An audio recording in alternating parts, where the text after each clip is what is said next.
Unused syringes, charred spoons, and several prescription medicine bottles, all found in the home of the late Philip Seymour Hoffman, the Oscar-winning actor found dead in his New York apartment yesterday, the victim of an apparent heroin overdose. And tonight, we're learning Hoffman's use of pills may have led to his downward spiral into heroin use. 4 in Your Corner's Gabrielle Saran talking to addiction experts who say the trend is becoming all too common. Gabrielle?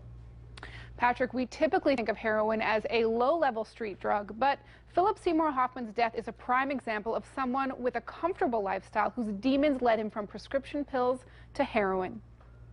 It's tragic. And sadly preventable, says drug counselor Jerry Bowling about heroin addiction, the suspected disease that killed Oscar-winning actor Philip Seymour Hoffman. In fact, it would be quite common the way that they found him. On Sunday, a friend found the 46-year-old dead in his New York City apartment.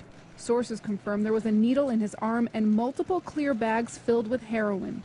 Without the heroin, they become very sick, and it's like having the worst case of flu times 10 that you could imagine. Hoffman was clean for 23 years before a relapse in 2012. Last spring, he did a stint in rehab after becoming addicted to prescription pills. What happens, and we see this frequently, is if someone is involved in a car accident, someone has an injury, and a doctor will prescribe them a painkiller, what that painkiller will do is kick off the addiction again.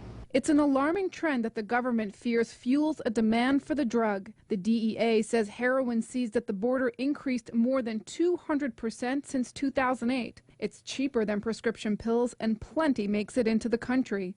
The streets of Southwest Florida, no exception. It's easy to get heroin here. How easy? Very easy. What do you hear from your patients? That they could turn to the street and probably within an hour's time walk far enough. And authorities are looking for any dealers selling the suspected ace of spades kind found in Hoffman's apartment. It's a deadly strain of heroin that may have killed other people along the East Coast. Gabrielle Saran, Fox 4, in your corner. On Wednesday, the Broadway community will pay tribute to Hoffman by dimming its lights at 7:45 for just 1 minute.